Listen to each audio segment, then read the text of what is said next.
So my name is Vagdevi Meunier, and I'm a psychologist. I also teach in Austin, Texas, in a private university. One of my specialties, the thing that is my bread and butter, is I work with couples. I do that all day long, and I teach couples therapy and sex therapy and lots of other interesting courses like that. And part of the reason that Sherry called me, Sherry Culverhouse, and asked if I would speak today is because she really wanted me to come talk about couples, but she also wanted me to talk about couples and how grief and grieving processes affect relationships. So I'm going to try to do both. All right? But let me start first with couples. And if you could advance the slide, please, Ken. So the work that I do is based on this researcher. His name is John Gottman. He's a researcher out of Seattle, Washington. And he's been studying for over 40 years couples of all shapes and sizes and kinds, has followed couples for 20 years. So he did a research where he started with newlywed couples and then followed them for 20 years. And then he started with couples that have been married about 10 to 15 years, followed them for 20 years. Then, like that, he did different age groups. At the end of it, he really had a sense of what does it look like when you're with somebody over a 40 to 60 year lifespan, right? What are the different challenges? And at the time that he started in 1972, there weren't a lot of people who were studying this in the way that he did. He was trying to predict, actually, what relationships stay together, which relationships don't. A lot of people were not trying to do that because they really believed that you couldn't. They believed that people can stay in a relationship for all sorts of reasons, and that's still true. But surprisingly, he found that, in fact, there are some very clear variables, very clear pointers to what makes for a healthy relationship, what makes for relationships that are not very satisfying to be in, and what makes for relationships that don't make it, right? And he found that there are differences between healthy and distressed relationships. And he also found that there are some very clear variables that help predict how people adapt. Because life happens, right? I mean, you can have all kinds of things come up in the process of joining together with somebody and living with them for 20 or 30 years, not to mention having children who have special needs, right? We don't plan for that, most of us. And so having that really means you now have a major adaptation to make in the relationship. And he looked at what is it that predicts good adaptations. And then he also was very interested in understanding how is it that people have access to humor, even when they're fighting. That was a particular interest of his. How do people stay friends, even when they're arguing, right? Next slide, please. Come in. There it is. So he built this love lab, and it was built in Seattle at the University of Washington, and it was like a bed and breakfast getaway. It was on the side of a lake, lots of lakes in Seattle, and it had a beautiful picture window. You could see boats going on the lake, and they had a couch and a TV and a little dining table and a little kitchenette. Of course, when they were walking around, they were wearing Holter monitors that measured their heart rate and their blood pressure. And every time they went to the bathroom, somebody would take a urine sample, and they would follow them around with video cameras that were bolted to the wall. But other than that, it was like a bed and breakfast getaway. And they would invite people to come and spend the day there, right? And they would take these measures. This was something new. He was looking at what happens in people's bodies. When they're saying, I'm fine, are they really fine? Right? And he found that actually most of us are very poor at predicting what our bodies are doing. We're likely to be saying, oh, I'm just fine. And inside, the heart rate's going, the blood pressure's going, right? He also wanted to see, what do people look like? Whether they're happy or distressed, what do they look like when they're hanging out? And then what do they look like when they're in conflict, when they're having arguments? he also asked them, not only was he watching them, but he also asked them, tell us, what do you like about your partner? What do you feel like the two of you bring to the table that you enjoy? And what do you bring to the table that's a challenge, right? And so he actually replicated this in 6 to 8 different studies. He studied different groups. And he really has developed a model that I would consider a science-based model. He was one of the only people I know that did systematic scientific research on these long-term, what we call attachment bonds, right? These are not just regular relationships. These are relationships that we build with primary adults in our lives. And some friendships can be that way, and some parent-child relationships can be that way. They're very close attachment bonds. And he found that you can use science to really develop a model of what do relationships that look healthy, what do they have in them? So that's the next slide. So actually, before I get to the model, let me tell you some of the predictors, right? He's a mathematician, so he tried to come up with formulas. He actually wrote a book called The Mathematics of Marriage. If any of you are mathematicians or engineers and you want to read that. I didn't make it past the first chapter, really. Because he talks about floating set points and all this stuff. I said, okay, I'm a psychologist, not a mathematician. But he did like the idea of, can you tell when you're watching somebody argue whether this argument is going to go well or not? And he found you can. When you are watching someone argue, if 6 years later they're no longer going to be together, in the present, when they're arguing, you'll see a ratio of 1:1.25 positive to negative. What that means is they're going to start out okay, right? Well, I came home last night and you said you were going to wash the dishes and you didn't wash the dishes and, I really work hard. I go to work all day and then I have to come home and get everybody's lunch ready for the next day. And if I have a sink full of dishes, and the other person's saying, yeah, I see that. I really agree. And I told you, but, a lot of stuff happened during the day. And then what you see is 5 minutes into that argument, a couple of things happen. One, they start arguing about how they're arguing, right? They start saying things like, well, don't talk to me like that. Don't look at me that way. I mean, what did you mean by that? What was that word, Why do you always use that word with me? Disrespect, I hate that. Everything I do is disrespect for you, right? And then they begin to actually get more and more upset. And because they're more and more upset, they start to use dirty fighting tactics, right? They start to get more and more competitive. They start to get more critical, more defensive. So what you start to see is the needle is shifting halfway through the conversation towards that negativity. People are feeling like they're no longer talking to a friend, they're talking to an enemy. And so they're trying to win now, rather than trying to just get each other to understand. Couples that were stable, particularly couples that were in happy relationships. We're not talking ecstatic relationships, right? We're talking about people who said, yeah, I kind of enjoy my spouse and I don't think I plan to divorce him or her anytime soon, right? So that's a pretty reasonable level of standard for us. And for couples who are in those kinds of relationships, even when they're arguing, you would see a ratio of 5:1, positive to negative. So what does that mean? Like, what would that look like, right? They weren't necessarily being all foo-foo and romantic and, saying all coochie-coo kind of things. They were just doing things like showing appreciation. They would say something like, I came home last night, you said you were going to wash dishes, and it's really frustrating for me. I know that you have a really hard day, and I suspect something came up, and that's why you didn't wash dishes, but I just want you to know it's kind of frustrating for me. And the other person says, you're so kind when you say these things. I like the way you just said that, and thank you for not jumping down my throat, and you're right, something came up.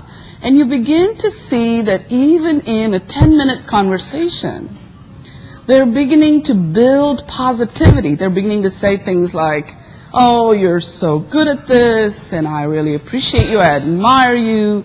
They're having humor, right? There was one couple I watched where the guy says, It's okay if I come home after a long day and I have to wash dishes. He says, I'll just go get your teddy bear from the bedroom and have your teddy bear keep me company while I wash dishes.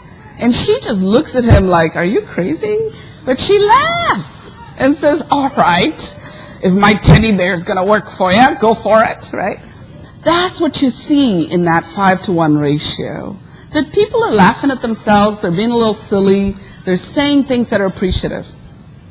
So the couples that are distressed, that aren't going to quite make it, he found that there were 4 things they did that would show up over and over and over again. And here's the thing that was amazing. No other researcher had ever discovered this before him, right? In the beginning, they used to watch people argue for an hour. And it would be kind of painful. It's like watching people deteriorate in front of your eyes, right? But he's a researcher. He likes doing that. So he would watch people talk for an hour, and they would have a bet in the lab behind the love lab. And all the researchers would be making bets like, how long do you figure we got to watch this couple before we know? And so they decided to cut it to half an hour and see if they could figure it out. No problem. Same prediction rates. Their prediction rates were over 90%. I think in one study it was 94% accuracy. He could tell who was going to make it and who wasn't, right? And then they said, well, what if we cut that down too? And they cut it to 15 minutes. No problem. They kept the 90% accuracy. They cut it all the way down to 3 minutes. First 3 minutes of an argument determines with over 90% accuracy what the rest of the conversation is going to look like, and if that happens often enough, what the relationship is going to look like.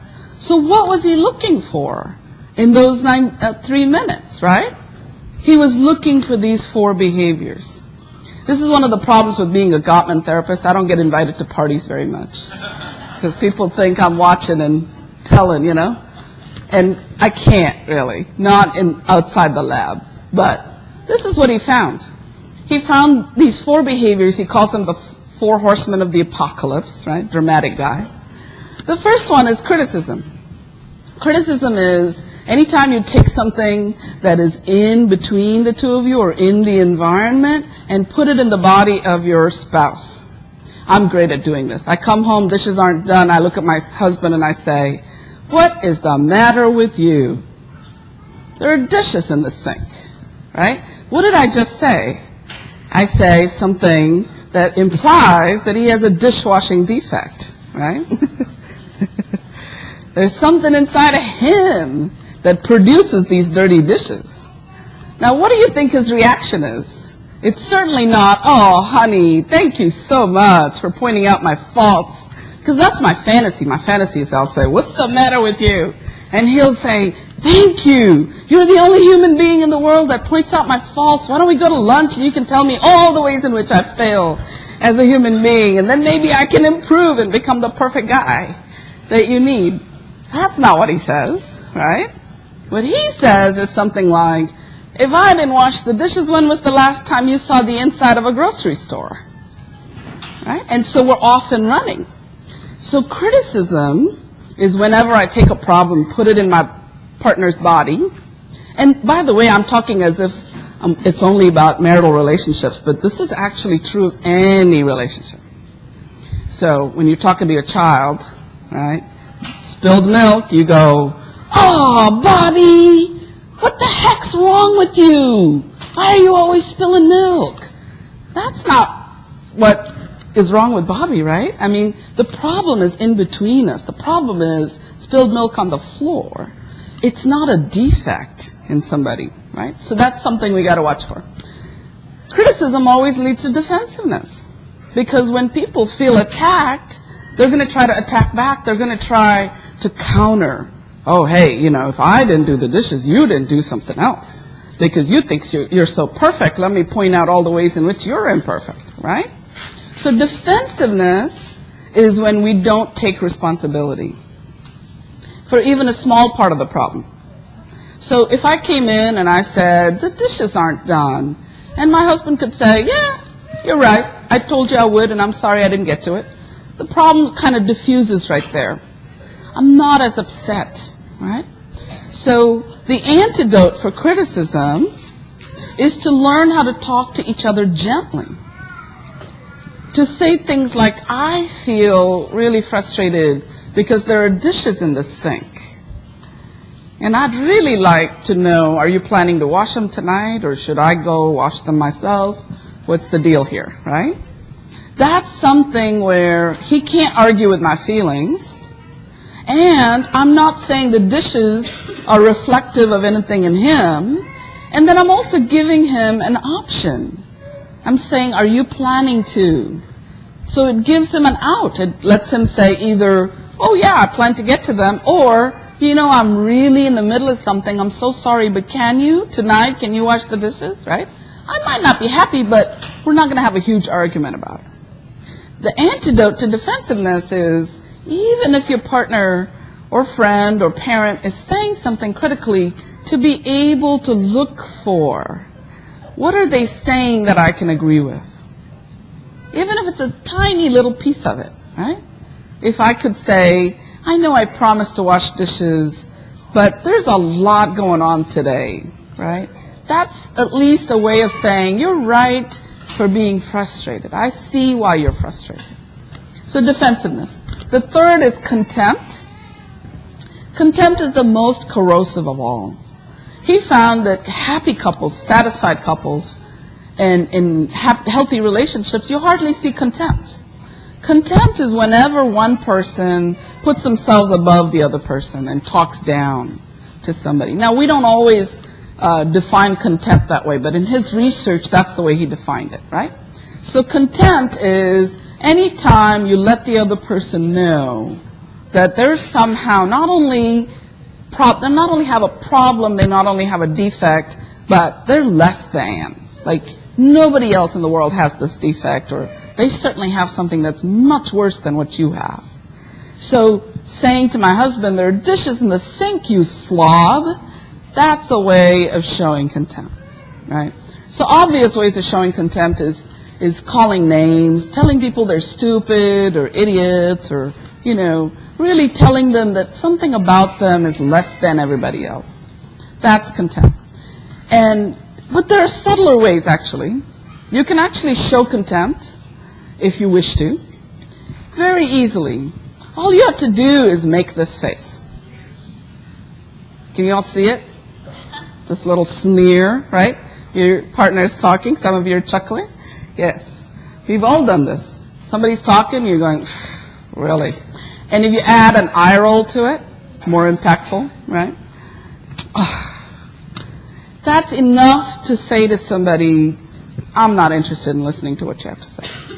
This is all, you know, rubbish, right? So contempt is one that really makes the other person feel put down. We call it the sulfuric acid for love. You don't want to do it. If you catch yourself, you want to repair or apologize and you want to turn it around, right? Or if your partner says, ooh, I feel really put down by that statement, you want to immediately stop and say, I'm sorry. It doesn't matter if you didn't intend it. If it comes across that way, you want to say, let's turn that around. Let me say it differently. Stonewalling is the last one. Stonewalling is when somebody is talking to you and all of a sudden they look like there's no feedback. We call those back channels, right? Usually if you're listening to someone talk and if you turn down the volume, you'll see their face kind of going, oh, yeah, ooh, oh, yeah, good idea. Yeah, they're sort of responding to you as they're talking. They're nodding their head or they're making faces, right? But they're usually letting you know they're listening. A stonewaller stops all that. They just stare at you, or they're staring at the wall. They're just waiting for the conversation to be over, right? The problem is the person who is trying to talk to a stonewaller usually misinterprets that as deliberate, right? They might think, oh, this person is deliberately shutting me out. But actually what's happening inside a stonewaller often is that they're kind of overwhelmed. They're stressed out, they're overwhelmed, they don't know what to say. Everything they can think of saying, they know is going to make things worse. So they're kind of talking to themselves, right? They're sort of inside of themselves, they're saying, don't say another word. Oh, I can't believe she brought up that. I could say something to that, but ooh, don't say anything. Half an hour and the game will be on. So why do I say it that way? Because it turns out the majority of stonewallers are men. And the reason, again, not because men are somehow defective, the reason is that very often the women are the ones raising the problem in the relationship. 80% of the time, the conversation is going to be initiated by a woman. And here's the thing, some of you are chuckling because you recognize this. We sit on stuff, right? First time he doesn't wash dishes, we're like, rah, rah, rah, rah, rah, but we don't say anything. The second time he doesn't wash dishes, we think, oh my God, this man has forgotten that he lives in this house and he's a partner and he's not a guest. My husband, I used to tell my husband, every time I asked him to watch the kids, he would make it sound like he was doing me a favor. He like, these are your children too, And so the third time he hasn't washed the dishes, I'm like, I've got the 10-pound cannon on my shoulder, right? I'm like, boom, first shot out of the cannon. And he's like, whoa, blown back by it.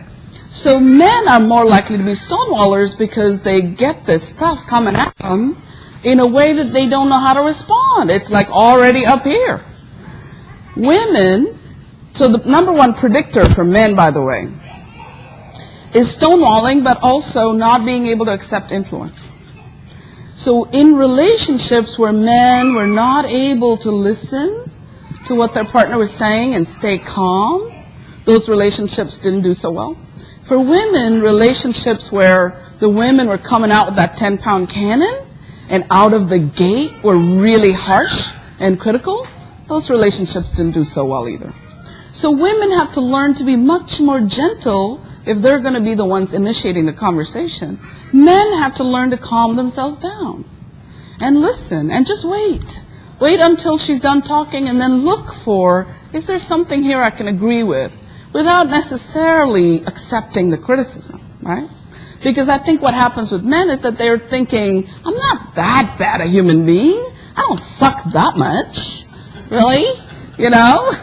Or they're thinking, I just got yelled at by my boss. I come home and I'm getting yelled at by you. I mean, come on, right? So men really have to be able to listen, accept influence without necessarily taking on that criticism and feeling like that's true.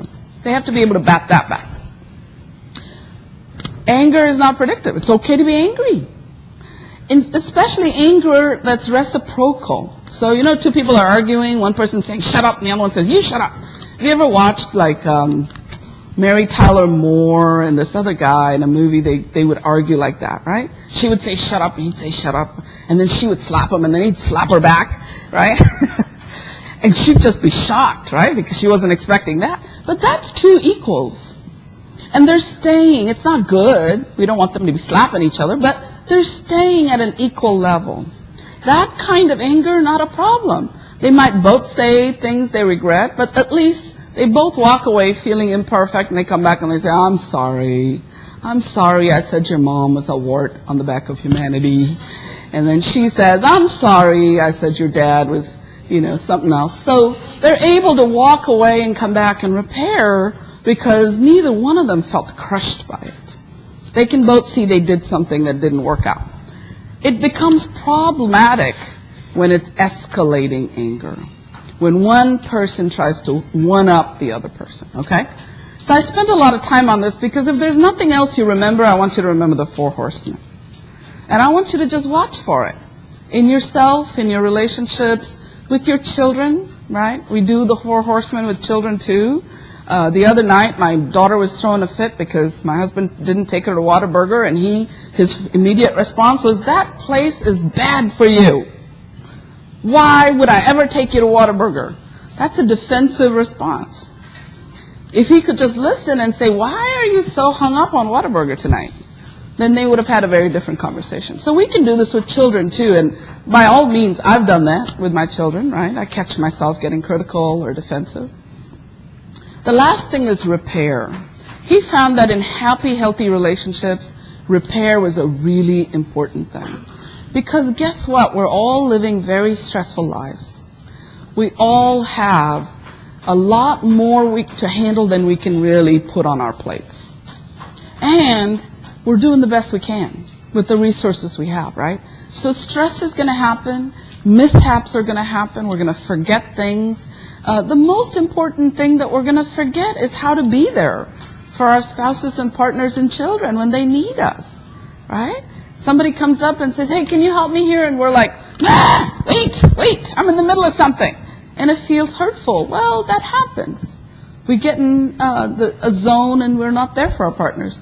We need to be able to come back and repair. We need to have a sense of humor about that. We need to be willing to be the first one. I can't tell you how many couples I see. In fact, I had a couple in my office last week. They'd been in a fight for 10 days. But the fight didn't go on for 10 days. The fight only lasted about 2 hours, right? After that, it was like Cold War for 10 days. And in those 10 days, they had somehow managed to raise 2 children and get everything done without talking to each other. I think that's pretty impressive. But that's because both of them are waiting for the other person. When you ask them, they're like, well, he should say sorry first. No, she should say sorry first. The fact is they both did some things that were not so nice. And so both of them really personally should have taken responsibility for the repair and said, oh, let's talk about it. This is crazy. Can't spend 10 days without talking, right? So next slide, please.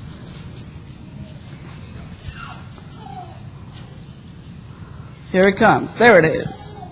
So I gave this handout to Sherry. She's going to put it on the website so you all can print out one of these. I'd encourage you to put it on your refrigerator. I'd encourage you to teach your children about it, right? There was a couple where every time they would have an argument, one or the other one would say, do we need to go to the refrigerator?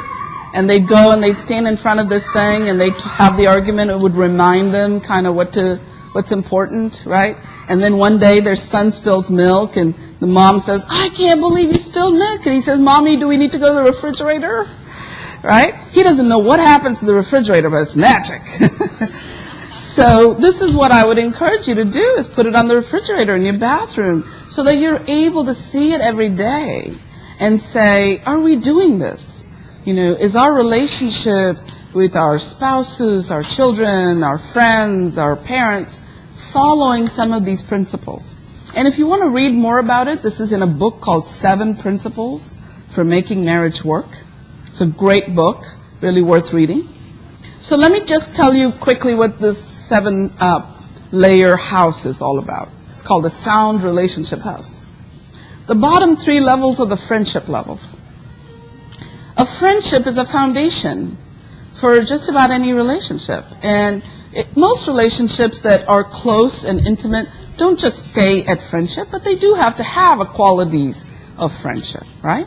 So one of the qualities of friendship is what we call love maps. We do this with all our friends. We also do this with our partners and spouses when we're dating, right? We ask a lot of questions. What's your favorite pizza topping? If you could be a tree, what tree would you be, right? And what colored jammies did you wear when you were 4 years old? Things like that, right? We think it's cute. We spend hours and hours asking questions like this. The problem is, after we've had a relationship for a while, we forget to update our information. So we're walking around with love maps in our head that are a little outdated. We don't know anymore what's this person's favorite food to eat, or movie, or book, or what kind of friends do they have? What are they stressed out about? What are their dreams? In fact, John Gottman was writing the 7 Principles book, and he went to New York to meet with a publisher, and this publisher dude says to him, you know, there's 20 million self-help books. Why should I publish yours? Because John said, I think there's something in there that every couple needs to hear and will appreciate. And he said, well, what is that? You know, tell me one thing that I could say to my wife that's going to be different. He said, ask her what her dreams are. So the guy gets up, puts on his jacket, he says, I'll see you later, and walks out of the meeting, right? John doesn't know if he's going to publish his book or not. He goes home and says to his wife, what are your dreams? And she says, I thought you'd never ask, right? They had just forgotten. They had stopped asking that question, which they used to a long time ago. So, of course, he called John back and he said, all right, I'm going to publish your book. Became a New York Times bestseller. The second level of friendship is fondness and admiration. It's exactly what it sounds like. You've got to be able to have the thought in your head, have it trickle out of your mouth for it to count, right? Can't say things like, well, she knows I love her, or he knows I appreciate him. You know, I cook him dinner every night. How can he not know I appreciate him, right? That's not good enough. We have to be able, on a daily basis, really, to say something to our spouses. We don't have to be gushy about it, right? You don't have to be disingenuous. You don't have to say things that sound over the top. All you have to do is notice. What is your partner doing that you can appreciate, that you can say, hey, thanks for taking care of the babies last night. Thanks for putting her down for her nap, you know, and thanks for handling her tantrum because I really had it that day and I really needed your backup and I'm so glad you were there. When we are specific and we are noticing things, we're sort of catching. Again, this is so important with children. Number one thing with parenting, ignore the negative and reinforce the positive. A lot of times families, parents tend to inadvertently reinforce the negative and ignore the positive. So guess what's going to grow, right? The negative is going to grow. Number one behavioral rule, pay attention to what you want to see more of. And this works with our spouses too, right? So fondness and admiration. Admiration is one of the things that really struggles. And by the way, this happens particularly after children are born in a family. And that's because once we have children enter the scene, our expectations change, right? All of a sudden our values are on the table. We want things to be a certain way. You know, I remember when my children were young, my husband would have all sorts of ideas about the fact that they couldn't touch the food with their fingers. I grew up in India, you know, we eat with our fingers all the time. So my kids would be putting their 2 fingers and hands and everything in their food, and I would be fine with it. And he'd be like, bad table manners, right? I didn't know that, or I didn't know he was that upset about it. So that's the kind of stuff, a simple thing like something we do at the dinner table can erupt into an argument because admiration starts to go down. We stop thinking of our spouses as perfect, and we start seeing them as having faults. So it's very important to maintain that. Turning towards is what we call the emotional bank account. So if you live with somebody, whether it's a parent or a child or a spouse, you are constantly interacting with this person.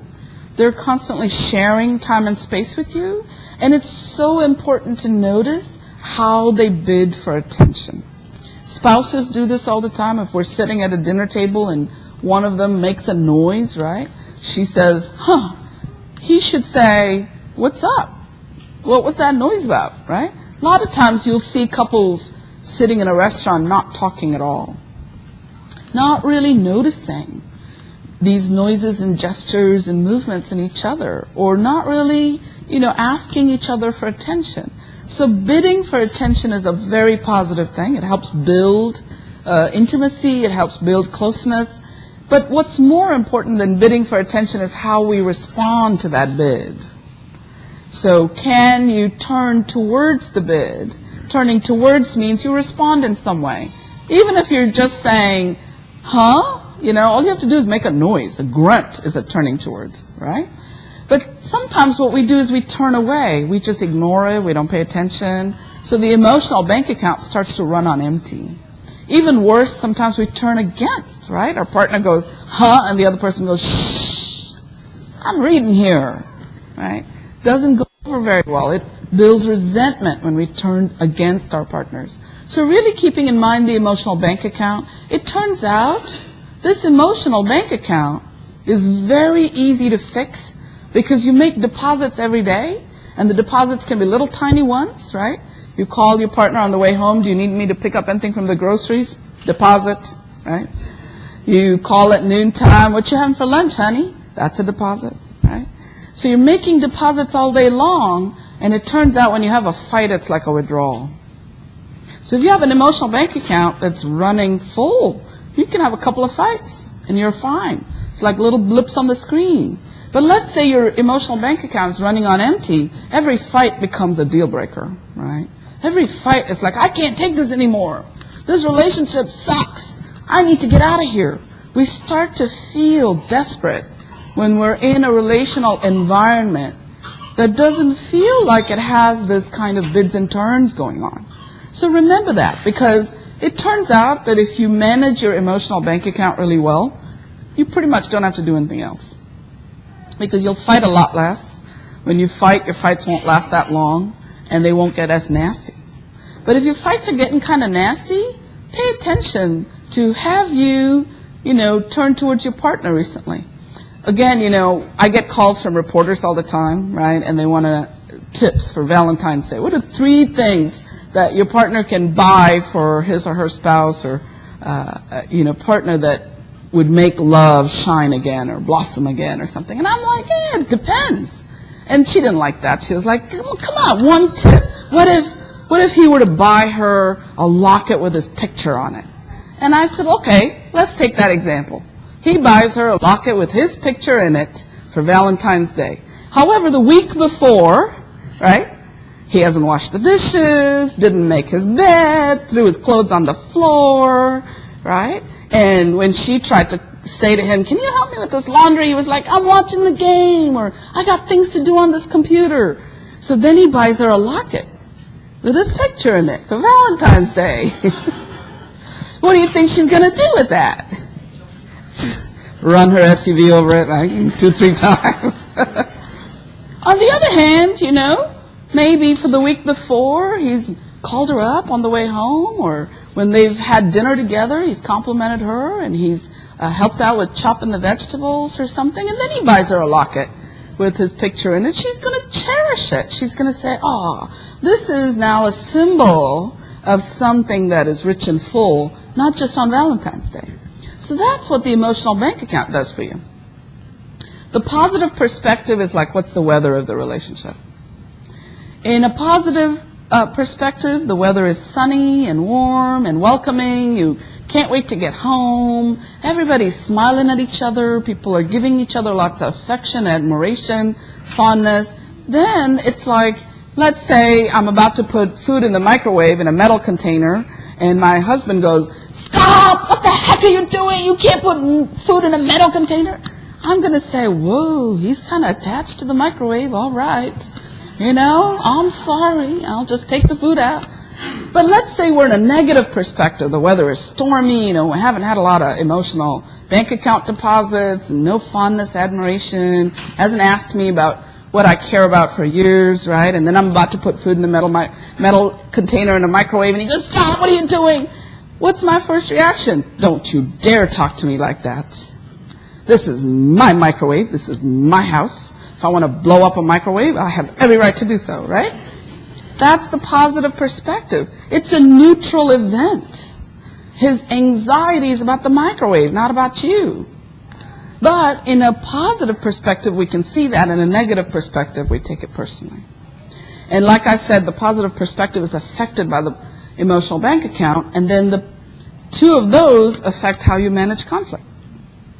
One of the things he found about conflict that's very, very key, I'm going to look at the time here. Oh, goodness. All right. So one of the things he found about conflict that was key was that 2/3 of the arguments you have with your spouse or child or parent, you're not going to be able to solve, ever. So, I'm sorry. It's actually good news, though. It turns out that most of what we argue about is how the other person sees the world. She likes to clean the dishes and have a clean kitchen before she goes to bed, and he likes to wake up in the morning and take care of the kitchen. He hates, staying up late to do all of that stuff, right? Is there a right way and a wrong way? No. It's just 2 different ways of doing it. But we can get pretty worked up about that, right? We can say, oh my God, I can't stand it. I get up in the morning for a cup of coffee. Yeah, I'm glad to hear chuckles. Sounds like some of you resemble that comment. So you wake up in the morning and you're like, there's a right way and a wrong way to do this. I remember this couple, they were having big arguments about whether you can leave his shoes at the door. So he would come in, he would take his shoes off right at the door, and And then the kids would see that, so little Johnny would be like, all right, I'm going to take my shoes off at the door, I'm going to take my boots off at the door, I'm going to take my clothes off at the door. And so she was basically trying to explain to him, we have guests, they walk in and they're stumbling over shoes and boots and hats and all sorts of things. We can't do this. And he's saying, well, this is the way it was in my house. There's nothing right or wrong about that, but they do have to figure out and negotiate a compromise, right? Because it's bringing on a lot of irritation for her every time she sees the shoes at the door. And he's not really being sensitive to the fact that she has a certain value about how her home should look. So it's not like right or wrong. Although, when we get kind of worked up about this, we can get in a gridlock about these perpetual problems. When we're in a gridlock about perpetual problems, what are we doing? We're often saying to the other one, oh my God, you're such a slob. You're so insensitive. You're so selfish. Because you walk in the door and you just take the shoes off and you think that everybody else is going to come around and pick up after you. I'm not your mother, right? This is what we're thinking and saying, right? We're vilifying the other person's position. We're saying, not only are you doing something I don't like, you're doing something that makes you an imperfect human being. I'm pretty perfect, right? Some of us are more perfect than others. And this is evidence that you're not. And of course, he's not going to accept that. He's going to then find something that she's doing that shows that she's imperfect too. So we end up in a gridlock because we create that it's right, wrong kind of attitude, and we start to judge the other person's way of being in the world. In terms of managing conflict, there are 6 skills when things are solvable, but also when you're dealing with perpetual issues that I'll talk about in a minute. But remember, we're talking about it as managing conflict, not resolving conflict. That was kind of an interesting thing he found, too. He found that he could bring couples in and have them have an argument in 1970s, and their hair would be long, and they'd wear glasses that big. Remember, 1970s? Oh, too young to remember 1970s. We used to wear glasses that covered our whole face. And so they'd be sitting there, they'd be arguing. And they'd be arguing about, let's say, dishes, right? And then he'd bring them back 10 years later, the hair would be shorter, they'd be punked up now, because in the 80s, that's what we were doing, right? And they'd still be arguing about dishes. So he found that couples really had to learn how to just manage that conversation and negotiate temporary compromises. Because a lot of times we would agree, let's say he loves the mountains and she loves the beach, so one year they go neither, right? They don't go to mountain or beach, they go to some city. Well, you can't keep doing that, because then neither one is getting what they want, right? So then one year he gets the mountains, now what are you going to do, right? So he's going to push for mountains all the time. She's going to push for beach all the time. And they have to figure out temporary compromises that allows them to really honor what's important to both people. So that's managing conflict. The last 2 levels, right, are what we call the shared meaning levels. A shared meaning or a shared meaning dimension in a relationship is one where we want our relationships, whether it's with our spouses or friends or parents or children, we want our relationships to be more than chores and tasks. We don't get into these relationships. I didn't have a child so I could have practice changing diapers. That was not my goal, right? My fantasy was I would have a child and there'd be a few years of tough times, and then at some point I would have this relationship with this person that was about something more. That was about dreams, and it was about culture and symbols and religion and spirituality. So we have these fantasies about what purpose our life is going to have, how life is going to be meaningful, and how we're going to share that with somebody, with parents, children, or partners. And that's what shared meaning is, right? So making life dreams come true is really paying attention to whether or not you are really sensitive to and honoring what's important to the other person. If you know their dreams if you're really in this relationship to kind of help the other person be the best that they can be. And when we do that, when we have shared meaning, we can really tackle a lot of things. We can sort of deal with, and I'll come back to this when we talk about grieving and coping with difficult circumstances. It's the shared meaning that really helps us hang in there through tough times. That's what makes it worthwhile to deal with all the crises that come up. Creating shared meaning is, it's sort of a generic term, but really what that means is we create that on a daily basis. Making life dreams come true is about the long term, but on a very simple daily basis, rituals of waking up. Who wakes the kids up? Who wakes each other up? Who puts on the coffee? How do we say goodbye to each other? Do we kiss each other, hug each other? Do we wish each other well in the morning? During the day, do we connect? Do we call? Do we text? Right? Some of my couples will tell me that they're really good at sexting. And I'll say, oh, is that right? What do you mean, right? And what they're doing is they're basically arguing with each other over text and using the F word, right? And that's what they're calling sexting, right? But they're using texting as a way of building negativity instead of being able to use that to create shared meaning. One of the things you can do if you're far away from each other is send each other pictures, links, right? These days our phones are like little computers. We can pretty much send anything we want. And that's one way to really help build connection even if you're not face-to-face. We also create rituals of connection through holidays. If we belong to a church, that's a huge ritual of connection, not just with each other, but with the whole community, right? If we have a neighborhood that we are very active in, if we belong to charities, we volunteer, these are all rituals of connection that we create within our families and also within our communities. And those are things that really keep us feeling vital. They help us feel like there's more to life than dishes and diapers. And there's got to be more to life than dishes and diapers, right? Next slide, please. So, there's the Sound Relationship House. If you find yourself in a relationship that's distressed, what do you need to do? So this boils down to 3 things you've got to do if you find that your relationship is struggling. The first one, you got to increase positivity overall. That means on a daily basis, you've got to be doing things that are fun. You've got to be making those deposits. You've got to be asking each other questions, making sure you're building your database of love maps, and that you're really creating opportunities for fun, for humor, for play, so that the relationship weather starts to feel warm and sunny. Easiest thing to do, takes little tiny things, small things often, and over time the relationship changes, the way it feels. The second thing you got to do is learn how to decrease negativity when you're arguing.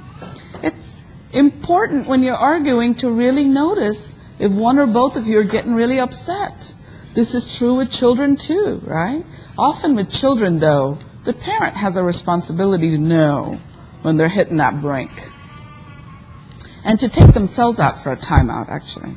I used to do that when my son was about 4 or 5. I would stop and I would say, I need a timeout.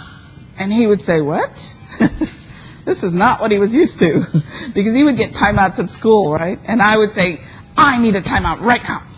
And he'd be like, okay, Mommy, I think you need to go sit in the corner. And he would pull his chair out and he'd say, sit over there. And don't talk. He would make me cross my arms. Because this is what they did in school, right? But it was fine because it was my responsibility to notice when the temperature of the conversation was getting too hot.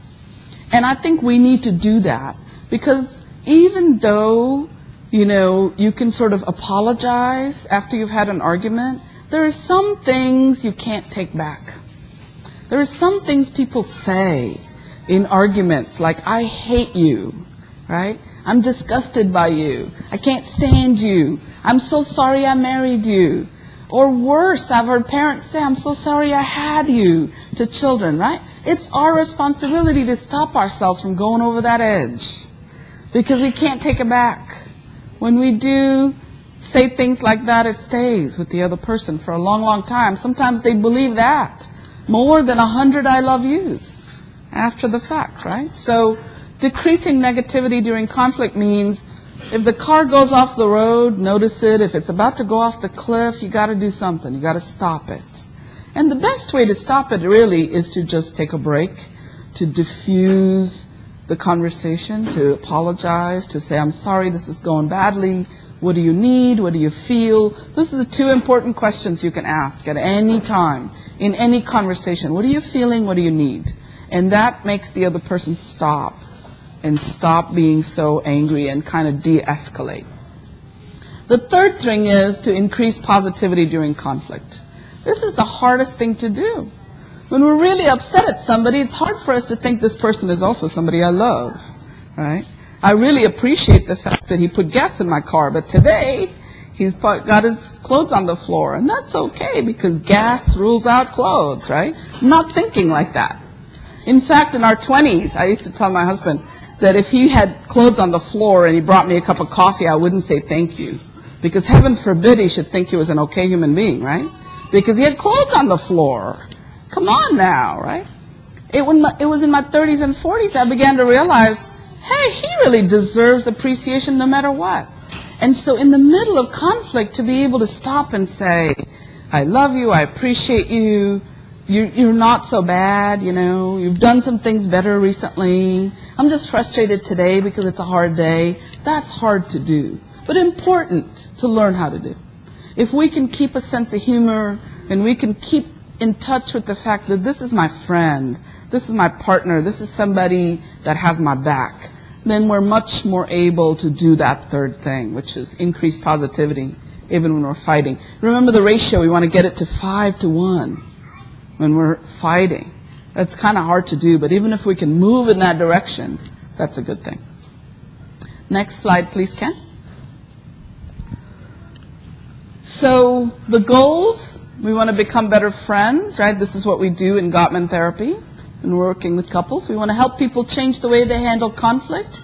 We want to help them learn the difference between solvable, perpetual, and gridlocked problems. Solvable problems are things like, what car should we buy? You know, where should we eat tonight? There's going to be an answer at some point, or we're going to starve. So we're going to find an answer. But unsolvable problems are things like, should the house be clean on a daily basis? Should we be mopping the floor every day? That's an unsolvable problem because people have different opinions about that, right? Gridlock problems are unsolvable problems where people have become really upset and angry at each other. We want to do the 6 steps, and I'm going to show you that. Diffuse physiological arousal is, remember I was saying we got to stop the negativity from going over the cliff? We got to stop the car from going over the cliff? The reason it goes over the cliff is when we get that upset, that we're about to say nasty things to each other, often it's because our brains are hijacked. They're hijacked by negative emotion. Once we're caught up in a negative thought pattern, it's hard to catch ourselves and pull ourselves out of it. Our heart rate goes up, our physiology changes, we start producing a lot more cortisol, and cortisol really has this side effect, apart from helping you put on weight. Cortisol has the side effect of also creating a lot of aggression and irritability and anger. And so we're likely to see things more negatively than they are. And so diffuse physiological arousal means it's not just that the car is going to go off the cliff and you and this person are going to have a horrible, nasty fight. It's also that it's physiologically damaging to you and your partner to have that kind of physiological hijack happen over and over again. So you want to be able to have conversations at a low boil. You want to keep them at this low level. And you want to have good radar for negativity so that at very low levels of negativity you can say, you know, I think we're both kind of stressed out. I think we're both upset. Let's stop. Let's take a break. Let's come back and try to tackle this in half an hour or an hour. Of course, if you ask for a break, That's the person that's got to come back. Because I know people who'll say, let's take a break, and they're like, whew, there's that argument, never have to touch it again, right? Not a good idea. So if you ask for a break, that's okay, but make sure you're the person coming back half an hour later or an hour later or a day later and saying, do we need to talk about that again? And then we need to help create gridlock to dialogue. Remember I said temporary compromises. In order to get to a temporary compromise, you have to understand what's important to your partner. That's what we mean by dreams within conflict. That underneath the conflict, there's often an important value or a wish or a longing that my partner has or my child has. Like when she said Whataburger, it wasn't about Whataburger because they have nutritious meals. It was Whataburger because her brother got Whataburger that day. And she wants to feel like she's going to get the same things he gets. And right now, he's older than her. She's feeling a lot of envy because he gets a lot more freedoms than she does, right? So we've got to understand what's underneath that argument. With children, with partners, with parents, we've got to be able to understand the dream underneath the conflict. We need to make repair more effective, and we need to help people support and share each other in their life dreams. All right? Next slide, please. So these are the 6 steps. I've talked about them already in different ways, you know. We need to have a gentle opening, a gentle approach to conflict. Even though I said women are the ones who initiate, it's not that women are the only ones that have to talk gently. So do men, right? Whoever's initiating the conversation has to make sure they're starting up in a good way. Replacing the 4 horsemen with their antidotes, right? Remember criticism, we replace with gentle complaints. Defensiveness, we replace with taking responsibility for even a small part of it. Contempt, we replace that by showing respect and appreciation, by not allowing ourselves to judge somebody so much that we're going to talk down to them. And then stonewalling, we replace by taking a break so that we don't get overwhelmed. And telling our partner, I'm really overwhelmed, I'm not able to hear you right now. We need to learn physiological soothing. It's really amazing, particularly, again, partners as well as children, if you can teach how to soothe each other. There's nothing like a child sitting in your lap and rubbing your head while you're upset. Have you ever tried that? Try it, right? There's a way in which your body just starts to slow down and relax, no matter how upset you are. A child who says, oh, let me give you a hug, mommy, right? So what you want to do is promote that. What you teach children is what they'll do for you. They're not going to do what you say, they're going to do what you do. We want to learn how to repair and de-escalate. We want to repair after a fight. We want to de-escalate while the fight is going on, if possible, so that we're not waiting till it's gone badly. And then we want to accept influence. Accepting influence is not capitulating. It's not like saying, yes, dear. Accepting influence is basically saying, you're a reasonable human being. If you see this differently, I should probably think about that. It's really saying, I'll think about it. That's what accepting influence is. I'll take it into consideration. You want a BMW, I want a Volvo, I'll take that into consideration, right? And then compromise. And we don't think of compromise as everybody's got to give a little. That's, I think, a compromise that leaves everybody unhappy, right? We think of compromises as both people have to work really hard to figure out how to come up with a compromise that honors what's important to both parties. So the focus is not on what are we giving up, the focus is on how can we really get something in this compromise that's important to both of us. So each person is able to feel like, yeah, you know, this was what was important to me and it's going to be honored. Okay, next slide, please. So this is where we're going to switch gears a little bit and start talking about, so what happens when you have a child, right?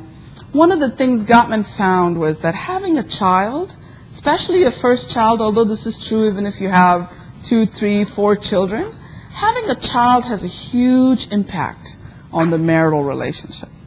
It also has a huge impact on any other relationships you have in the community, right? Your friendships change and sometimes suffer. Your relationship with your parents changes, sometimes for the better, sometimes not for the better, right? So having a baby is both positive and challenging. Sleep deprivation, of course. Lack of time for self-care. Children can be very, very absorbing. They really need us 24/7. They would have us 24/7. We socialize them into having a structure that doesn't require us to be on call 24/7. But when they come into the world, they don't know that. They're just thinking, you're my mommy, you're my daddy, I need you all the time, right? And then, of course, there are financial and practical changes, and the whole family, the relationship can become focused on the children. It's so important, though, if that is happening, to make sure that if you're a single parent, that you have one or two or more relationships, that you make a priority, adult relationships, that you make time for that.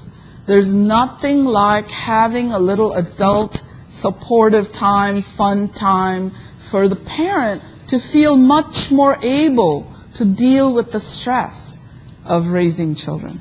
And I'm talking very generally here, right? This is a very special group.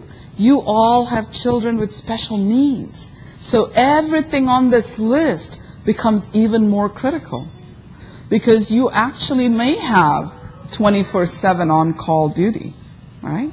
So remember that. The emotional bank account becomes much more important. The emotional bank account might become things like leaving notes for each other because you don't have time to talk.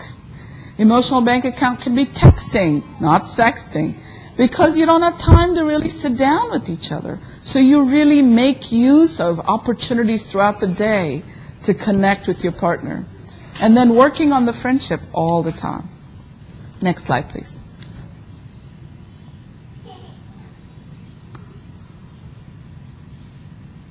Hello, slide. Okay. So living with grief, right?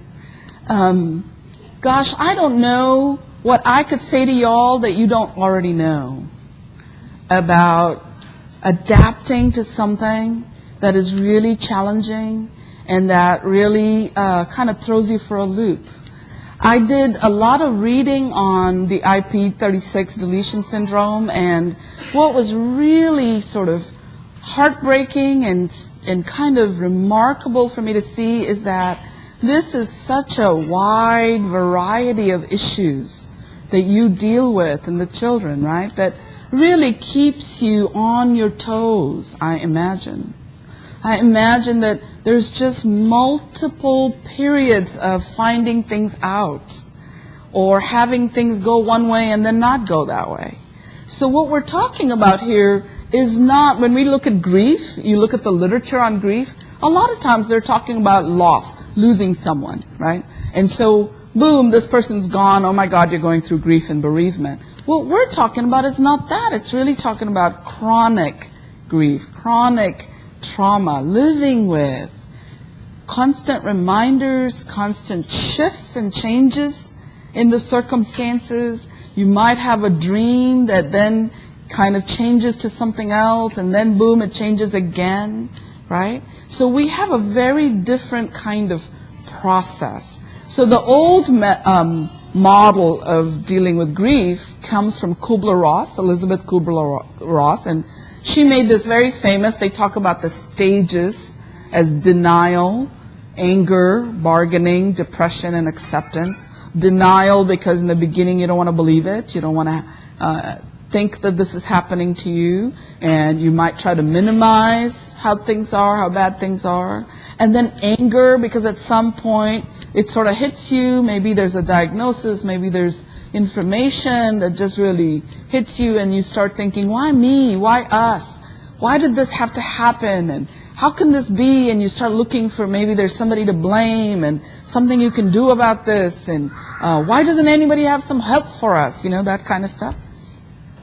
And then bargaining, you start to say, okay, you know, I'm okay with this if I can have that. And I'll put up with this problem if I don't have that problem. You start to say that to yourself. And then at some point you go through a period of depression when you realize this is hard. This is tough. This is challenging. And there might be no end in sight. Again, Kubler-Ross's model was based on, you progress through these stages because you've lost somebody and you can kind of deal with it. When we're talking about a child with special needs, particularly this syndrome really has so many different levels, at developmental levels, so many different changes. Am I right? Am I saying things that agree with you? Okay. So when you have that, you really don't necessarily go through these stages. You might cycle through some of them and keep coming back, right? You might have denial at different levels. You might have anger over and over again. You might be bargaining with the doctors, with your spouse, with anybody, right? So they also talk about it as a pre-diagnostic phase when you're dealing with something that's chronic, that there's a kind of denial stage that's before you know what's really going on. And how many of you found out after a while that, yeah, okay. How many of you knew immediately at birth? All right. Okay, so both, yeah. So, if you know immediately that that's a certain kind of process, grieving process, but for some people you don't know. You don't know what's going on. You think everything's okay, and then you have that beginning of the acute phase of diagnosis and crisis, right? You start to find out, okay, what does this mean? I hadn't, before Sherry called me, I hadn't heard of this syndrome. I'd heard of chromosomal syndromes, and we've heard of lots of different ones, but I think, this is sort of and I found out it's a pretty common one. This is something we don't talk about, right? People don't walk around saying, this information, until it applies to you. And then you begin to discover all the stories, all the research. One of the things I found that was kind of troubling to me was that most of what I read was so focused on the medical aspects of it. That true? Yeah. And that's because there's a lot of medical complications, but there were very few articles I read, and I went and read some professional articles that talked about what does this do to a family? What does this do to the parents? What does this do to the larger family network, right? Here's the other thing. When you have a child with special needs, everybody's an expert all of a sudden. That true? How many of you found that, right? Everybody's calling you. Friends are calling you. Families. You should do that. I know about this doctor over there who does miracles. So why don't you spend $200,000 and fly to Switzerland and meet with this doctor who does miracles? And people get mad at you because you're not willing. This is your child. Why can't you do blah, blah, blah? And really the parent is not only dealing with their own grief and their own adaptation, but they're having to deal with other people's grief. And these people are putting it on them and saying, why don't you do this because it's too hard for me to think that this could be an ongoing issue, right? People don't want to accept that. And why, right? I mean, none of us want to accept that. It's a huge process of really adjusting, adapting, and discovering. What I also found that was really amazing was all the parent support websites and all the stories, right? And every single one that I read of a parent writing about what it was like to go through this, in the end had some aspect of gratitude. I'm so glad he's in my life, she's in my life. I'm so happy that, I found this community. I learned so much. This really helped me become a much better person because it really challenged me. It made me grow, right? How amazing is that? So grief affects all levels, and it affects everybody in the family. If you have other children, it affects everybody. And we need to build on those rituals of connection and support. We need to find ways, no matter how much you have to adapt. Let's say you can't have Sunday dinner the way that other families are having Sunday dinner. You've got to find something, maybe it's not Sunday dinner, that allows you to have that feeling of family.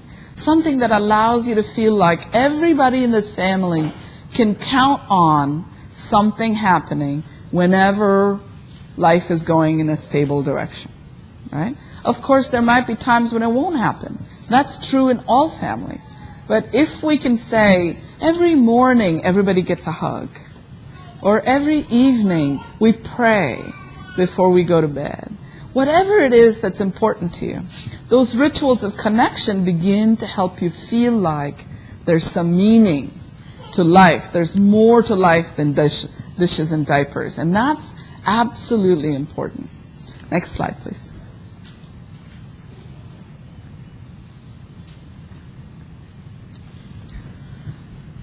I think I said some of this already, but really what we talk about is that we have attachment relationships, and that when there's a loss of a dream, it's like an attachment injury.